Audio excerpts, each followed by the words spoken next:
Hello, everyone, and welcome to today's episode. This is really exciting because we're going to be talking about one of my favorite topics. I've said this lots of times in my books and other writing and stuff that gardening is going to give you a better return than anything that you could ever invest in the stock market. And on top of it, it's going to help you eat healthier and get you some exercise, which you can't find on any stock market investment. Today, I am talking to Gary Pilarchik, who has a YouTube channel called The Rusted Garden Homestead, and he just wrote a book called The Modern Homestead Garden. Welcome to the show today, Gary. Thank you so much for having me. This is such a great topic that is near and dear to my heart. My first book, Home Garden Handmade, I talk about getting started with gardening because I just feel like it's something that like everyone should do, even if it's on a small scale. And I said, if you don't have anything else, like you can at least grow sprouts in your kitchen. And I said my first successful crop I ever harvested was a jar of alfalfa sprouts, and everybody has to start somewhere. So there are a lot of books on gardening. And I love the fact that you are focusing on the homestead garden. And so I was wondering, for just right off the bat, like, why is it that you decided to focus on the homestead garden, and how exactly do you define that? So it's not by size of land, but my hope is to get people started with sprouts. I usually say, let's start with herbs, but sprouts is even better. That's even something you can do in your kitchen, and get people to kind of get the gardening bug and then progress to, 1 acre, 2 acre, 5 acres, or 10 acres. But the homestead's really about the home being more than a place to sleep, go out and buy food, go to work, come back, and rinse and repeat. It's using your space for your mind, your body, your soul. I like what you said about the return to the stock market, because gardening does, of course, give you fresh vegetables. It gives you exercise, but it's just such a good routine to be in and go out and hear sounds and interact with nature that it pays dividends, down the line. So the modern homestead is really blending our need to work 9 to 5, have health insurance, do all that, but looking at our homes a little bit differently and trying to grow food, be more self-sufficient on whatever little bit of space we have, but learn as you go. And as you get into a different place, you can expand your homestead to larger gardens, to livestock, to fruit trees, but you don't have to, go off grid and disappear. You can just start with what you have. Yeah, exactly. And so it's not all or nothing, you can have a nice happy medium there. So if somebody doesn't even have a yard, where are some of the places that they can grow? So a couple things, and I was just talking with some friends about this the other day. There are a lot of people that have yards but don't want to garden. So one thing you can do is check with family members, friends, look for people that may have space, and you can strike a kind of relationship with them where you can build the garden, share the produce, they give the land, and it's a nice way to start. You can also look in certain areas for community gardens and get space that way. A lot of them are really, really inexpensive.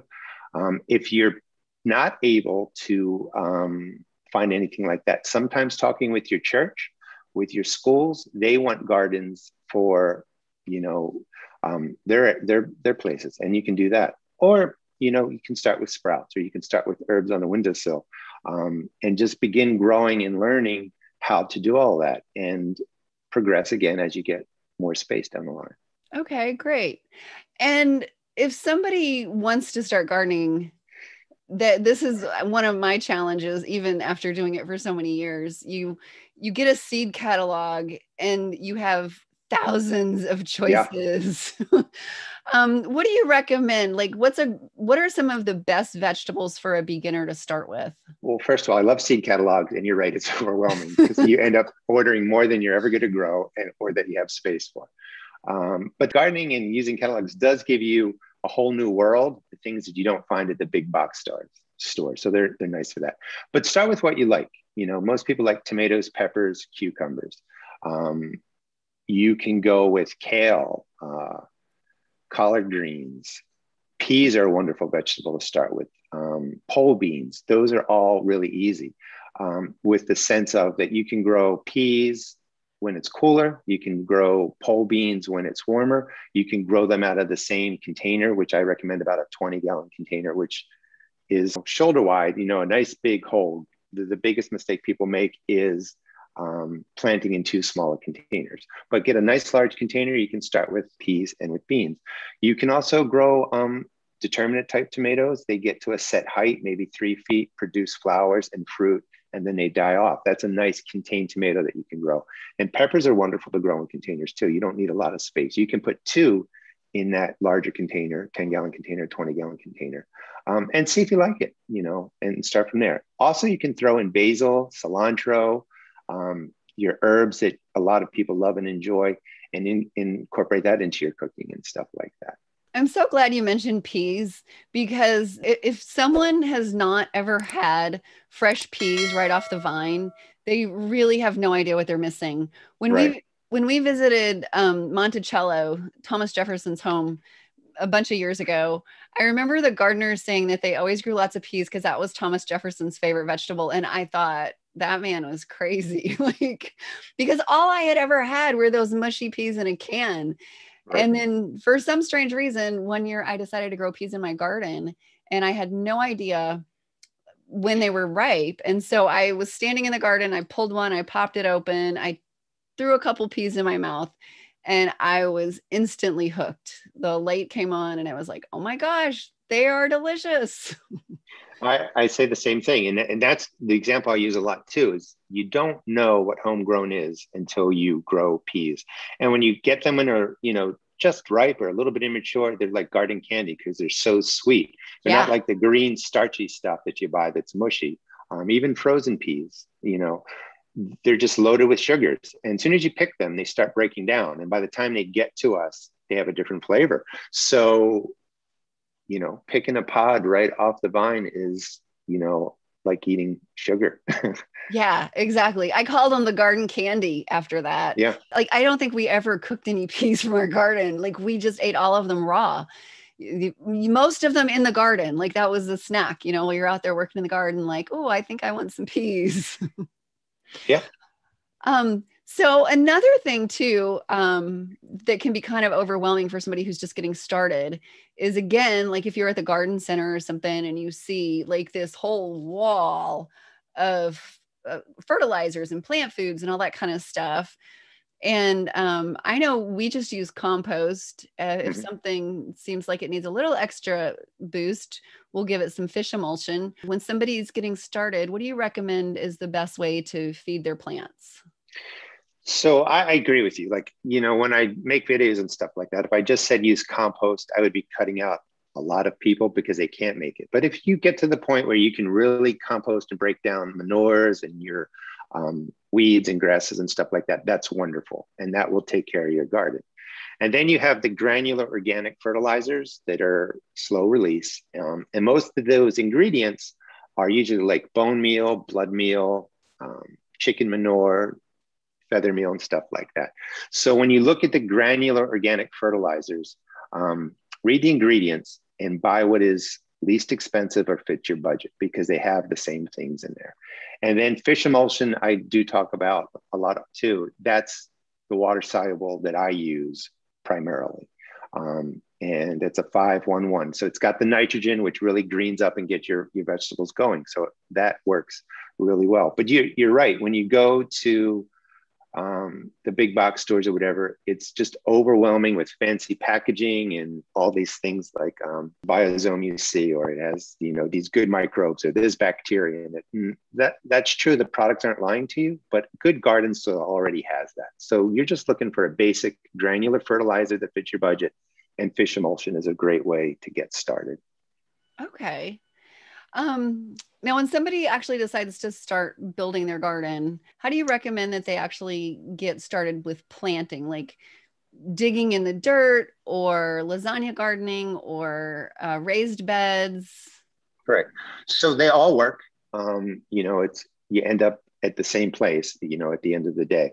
What I do recommend is going to whatever space you want to grow in, going there at 8 in the morning, 10 a.m., 12 p.m., 2 p.m., and watching the sun. You want to make sure you get that full 6 hours minimum, but full sun where the sun is beating down, but really 8 hours of sun. So that's the first thing, is to pick a place that gets the sunlight. And if you're doing this in spring before the leaves come, you got to pay mind to the trees and stuff like that. And you want a place that drains pretty well.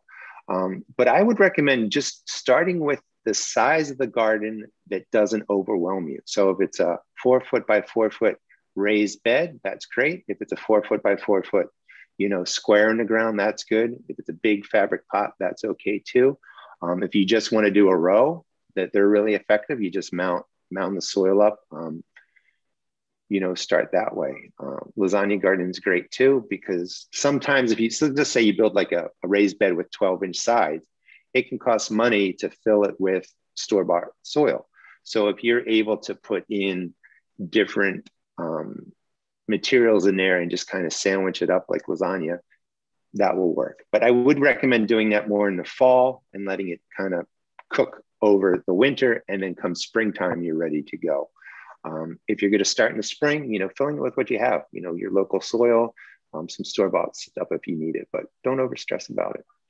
Yeah, that's really good advice. And to stay small. I think so many people initially make their gardens so big that they get overwhelmed by the middle of the growing season, and then the whole thing just gets overgrown. What about like if you have a balcony or a deck or patio? Is there anything people need to keep in mind in terms of container gardening? I think the most important thing for the container gardening, which I was kind of maybe alluding to earlier, is that you want to match the pot size to the mature plant. Because when you get like a little tomato plant and pepper plant, they look cute and you're like, oh, this could just fit, in this little pot. But very quickly they get massive root systems, they get really tall, and you might be able to keep them alive, but they're just not going to thrive. So the first thing is really looking for, 10-gallon pots, 20-gallon pots, something that's a little bit bigger than you think, and planting into that. The other thing you want to keep in mind is the sun, how it tracks and stuff like that. If you're going to plant in containers, maybe getting rollers, because some people may move their pot, from one side of the patio to the other side if they need to. That's the biggest tip, container size. And then keeping in mind in watering that when the plants are small and it's spring, you may only have to water every couple of days, but once full summer rolls in and those plants are larger, you may have to water 2 times to 3 times a day. You just don't want that root system to dry out because it kind of wreaks havoc on the plant. If you can manage that, you can grow just about anything. Yeah, that is a really good tip about the containers, and that's one of the things, like you think, oh, it rained yesterday, it'll be fine. And if it was in the ground in your garden, it would be. But even I have trouble. I've started like setting so many reminders on my smartphone now. It's just crazy to remind me to do things like water the tomato plant on the deck. Yeah, and and if it's easy, it's human to get busy and you miss a day or you miss a day and a half, but it might just be that day when it's 98 and your tomatoes just got to that size and the water's gone. Yeah, exactly. So is there anything that people need to keep in mind in terms of pests, just on a basic level? Yes. So there's a myth that if you feed your plants right and you do everything right, then your plants are strong and you don't get problems. It's partially true. Stronger, more vibrant plants can fend off the diseases, but you will get pests and disease no matter what you do. And it's going to vary location to location and zone to zone. So what I recommend is, one, keep a journal and kind of write down when you see pests and problems roll into your area, or talk locally with people that have been gardening and know what comes into your area. The best way to deal with them is to do preventive spraying. So if you get something like leaf spot or early blight or fungal diseases that get your tomato plant, or powdery mildew that gets your cucumber plant, they tend to show up at the same time because the conditions of weather, humidity, warmth pretty much are consistent over the year. So you start spraying 2 weeks early, you prevent those diseases from taking hold. Same thing with pests. You can use peppermint oil, which I found to be really effective against spider mites, soft-bodied insects at repelling them under the leaves of my bean plants, my cucumber plants. And again, if you wait too long, those spider mites roll in and then you're fighting off an infestation. If you use the peppermint oil early, they just don't show up. So prevention and preventative spraying is the key for those pests and disease. I love the fact that you included a chapter in the book about edible landscapes, because there are so many vegetable plants that you would just never know that they could make beautiful landscaping plants. Like, I know my favorite is okra because it looks like you have hibiscus plants in your Right. yard. So what are some tips that you have for edible landscapes? So, I mean, I know we just actually met today, but everything you're saying is stuff that I actually do with the peas. So the okra I use towards the front of the house on a big circle. It has a centerpiece because it does look like some exotic plant. The flowers are beautiful. The leaves are colorful. You can get red okra and you can mix them in. So they do stand out, and you can eat the okra, obviously. I use strawberries instead of like using ivy, which can be invasive. Strawberry plants make a great ground cover. I like using the basic blueberry plant for my bushes because they will develop really nice leaves, especially if you give them the acidic soil they want or the more acidic fertilizer. And they look like any bush out there too, except again, you can go ahead and eat those. Using clumping blackberries in certain places do really well. They don't get out of control and spread everywhere. They just stay in a set place, and it's tall, beautiful canes that actually give some winter interest too when winter comes and the leaves fall. But you get beautiful blackberries off of there. And start with some of the stuff that you enjoy eating and see how you can incorporate that outside of the garden, through your property. Awesome. So one of the questions that I tend to ask pretty much everybody on the show is, what tips do you have to help somebody who's fairly new avoid a common problem? So I would go back to watering. This year I've been practicing, even for myself, and I've been doing this for decades, is to really consistently water containers and my earth beds. So I would start with be prepared to water, but I would also go with start a lot smaller than you think, because you want to have the time to feed, water, tend the plants, and putting that energy into tending 3 containers instead of 20 will pay dividends for you, because then you'll just be rewarded with a better experience. And probably that's the best way to start. And then the next year you can add a little bit more to it and a little bit more to it that way, and kind of expand outward. But you don't want to get overwhelmed, because once these plants come in, they produce really, really quickly.